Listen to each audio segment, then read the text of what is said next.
Welcome to the final part. If you've been following from part 1 and 2, you've already done the work. You went silent when every instinct told you to speak. You transformed for real, not for performance. You upgraded everything they'll never have access to again. You survived the 6-month blackout while they spiraled into curiosity. You let the world tell them about your success instead of shoving it in their face, and you became unrecognizable to everyone who knew the old you. But here's the truth. Everything up until now was preparation, building pressure, creating distance, establishing value. But this final part, this is where you complete the transformation, where you move from making them regret to something far more powerful: complete indifference. Because here's what most people don't understand. The ultimate revenge isn't making them suffer, it's reaching a place where their suffering or their regret becomes irrelevant to you, where you're so fulfilled, so elevated, so genuinely happy that they become a forgotten chapter in a book you're no longer reading. Most people never reach this level. They stay stuck in the "I hope they're watching" phase forever. They peak at revenge and plateau there. They never transcend into true freedom. But you're about to learn the final 5 strategies, how to build a life so different they wouldn't recognize it, why showing them happiness without them destroys their narrative, how to become genuinely unavailable even when they return, the mindset shift that turns them from villain to catalyst, and the ultimate truth: living well not for them, but for you. This is where scattered people become untouchable, where the hurt becomes whole, where revenge transforms into freedom. If you haven't already, subscribe to Hungry for Success right now, because this channel is for people who refuse to stay broken, who turn pain into power, who understand that the best version of revenge is becoming someone who doesn't need it anymore. Let's finish this, the final 5 strategies, the completion of your transformation. Let's begin. Number 11. Show them happiness without them in it. This is the one that breaks people. When they realize you're genuinely happy without them, not pretending, not performing, actually authentically happy. Most people can't fathom this. They need to believe you're suffering. They need to believe you're not okay. They need to believe breaking your heart left permanent damage. When you're visibly thriving and genuinely happy, it destroys that narrative. And that narrative was their comfort. The ego needs to believe it's special, that losing them is irreplaceable loss, that they're the unique key to someone's happiness. When you're happy without that key, it means they weren't special. They were optional. They were replaceable. And that realization is ego death. Arthur Schopenhauer noted, "A man can be himself only so long as he is alone." You found yourself in their absence, and yourself is happy. Here's what genuine happiness looks like. Not posts captioned "living my best life" with fake smiles, but candid moments of genuine joy. Laughter in videos, lightness in your energy, contentment in your presence, surrounded by people who clearly enjoy you, engaged in activities that clearly fulfill you. This can't be manufactured. It has to be real, which means you actually have to do the work to be happy, not to show them, for you. The mechanism is narrative destruction. Their comfort story is that you're damaged without them. Your genuine happiness destroys that story. And without that story, they're forced to confront reality. You didn't need them. You outgrew them. You're better off. That is the cruelest cut, because it means they didn't win the breakup. They lost it, and they'll never get a rematch. Number 12. Become unavailable, even if they return. Here's the final level of power. They come back. They always do. And you're not available. Not out of bitterness, out of genuine disinterest.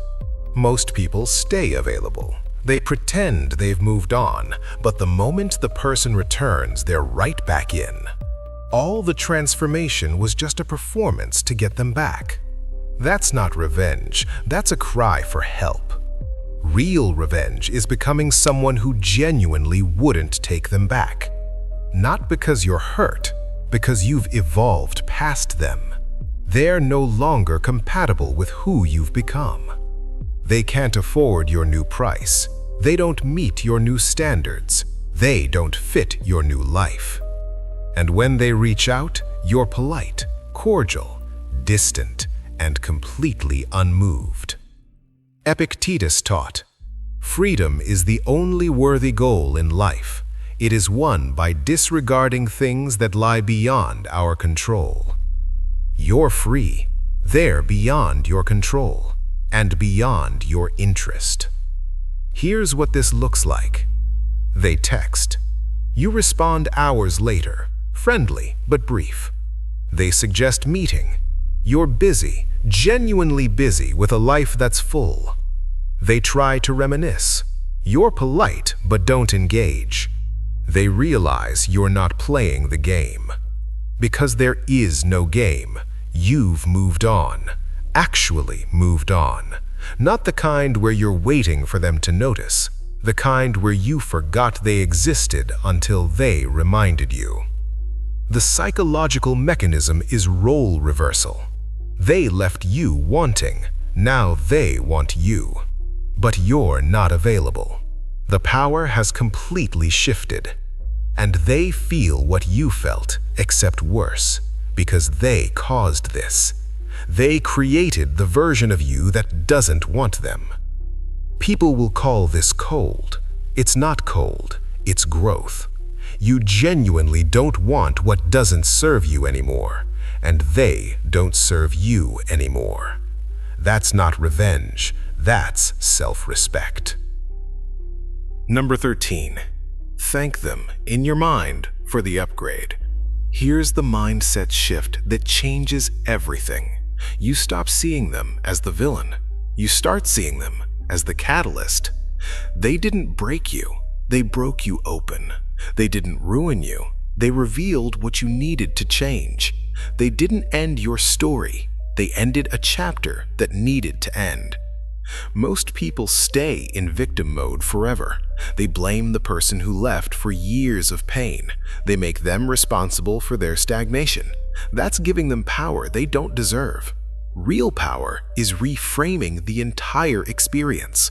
They didn't do something to you, they did something for you. They removed themselves from a path they weren't meant to walk. They freed you to become someone you couldn't become with them. Marcus Aurelius wrote, "The impediment to action advances action. What stands in the way becomes the way." They stood in the way, then removed themselves and became the way. Here's the practice. Write them a letter you'll never send. Thank them for leaving, for underestimating you, for making you feel like you weren't enough, because that feeling became fuel, that pain became power, that loss became liberation. Not sarcastic thanks, genuine thanks. Then burn the letter. The psychological mechanism is ownership. When you thank them, you take back power.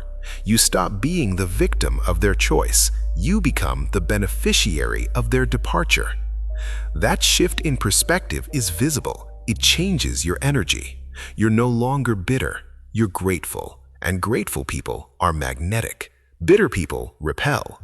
When they eventually hear you're doing well, they'll expect bitterness. When they find gratitude instead, it's disarming and confusing, and it makes them question everything. They're grateful I left? They're better because I'm gone? Did I actually do them a favor? Yes, you did, and that's the most powerful revenge. Drop "thank you for leaving" in the comments. Number 14. Live well, not for them, for you. Here's where most people lose the plot. They do everything for the revenge. Every workout is to make their ex regret. Every business win is to prove their ex wrong. Every upgrade is about showing their ex what they lost. That's still giving them power. That's still making them the center of your story. That's still being controlled by someone who's not even there. Real freedom is when the revenge stops being the goal, when you're improving for you, when you're winning for you, when you're happy for you, when they become irrelevant to your motivation. That's when you've actually moved on. Most people think they've moved on while still being completely oriented around the person who left. Their entire transformation is a response to that person. That's not freedom. That's a different kind of prison.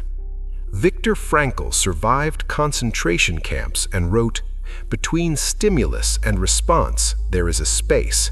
In that space is our power to choose our response." They were the stimulus. Your transformation was the response. But at some point, you have to choose a response that's not about them at all. Here's the shift. You wake up one day and realize you're not thinking about them. You're not wondering if they've seen your progress. You're not checking if they're watching. You're just living. Building because you love building. Growing because you love growing. Thriving because that's who you are now. They're not in the equation anymore. The mechanism is authentic motivation. Revenge-driven motivation is powerful but temporary. Self-driven motivation is sustainable and permanent. When you shift from the first to the second, you become unstoppable. Because now you're not relying on external validation, you are generating internal fulfillment. And that's when the real transformation completes. People will notice you stopped talking about them, stopped referencing the past, stopped using them as motivation. That's when they know you're truly free. And freedom is the ultimate power. Number 15. The best revenge is becoming irreplaceable to someone better. Here's the final truth. The ultimate revenge isn't making them regret losing you.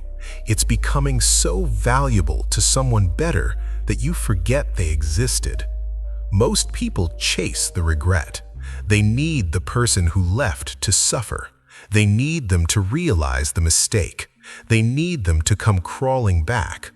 That need is still attachment. Real revenge is detachment.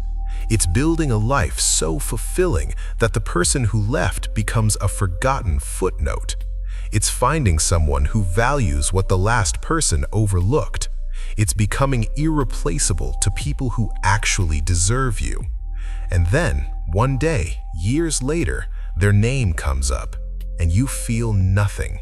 Not anger, not satisfaction, nothing. They're a stranger you used to know. That's freedom. That's victory. Buddha taught, holding on to anger is like drinking poison and expecting the other person to die. The moment you stop needing their regret, you win. Here's the final practice. Stop measuring your success by their awareness of it. Stop tracking if they know about your wins. Stop caring if they regret or don't regret. Build your life for your fulfillment. Find your people. Love deeply. Win completely. And let them be irrelevant to all of it. The mechanism is complete indifference. Not the kind you perform, the kind you genuinely feel. When you reach that place, the revenge is complete. Not because you hurt them, because you freed yourself. And freedom is the greatest success you can achieve. They'll eventually hear about your life. They'll eventually see what you became. And maybe they'll regret, or maybe they won't. And the beautiful truth, you won't care either way, because you're busy being happy with people who actually deserve you. So there they are, 15 ruthless strategies for making someone regret losing you without saying a word. But here's what you need to understand. This isn't really about them. It never was. This is about you. about refusing to let someone's decision to leave define your ceiling, about using pain as fuel instead of letting it become poison, about transforming betrayal into breakthrough. The person who left gave you a gift, not the gift they intended, but the gift of motivation, the gift of necessity, the gift of rock bottom with nowhere to go but up. Most people waste that gift. They stay bitter, they stay stuck, they stay small. They let the person who left win by giving up on themselves. You're not most people. You took the pain and weaponized it. You took the doubt and proved it wrong. You took the loss and turned it into gain. That's power. Real power. Not the kind that needs to be spoken, the kind that's undeniable. Your silence said more than words ever could. Your transformation spoke louder than explanations. Your success proved what their departure revealed. You didn't need them. You were always enough. You just needed to believe it. And sometimes people have to leave to force you to see your own value. That's the dark gift. They'll regret it. Maybe today, maybe years from now, maybe never. But here's the truth. It doesn't matter. Because by the time they realize what they lost, you'll be so far ahead that they're not even visible in your rearview mirror. You'll be building empires, loving deeply, living fully, and they'll be a distant memory of who you were before you became who you are. That's the quiet revenge.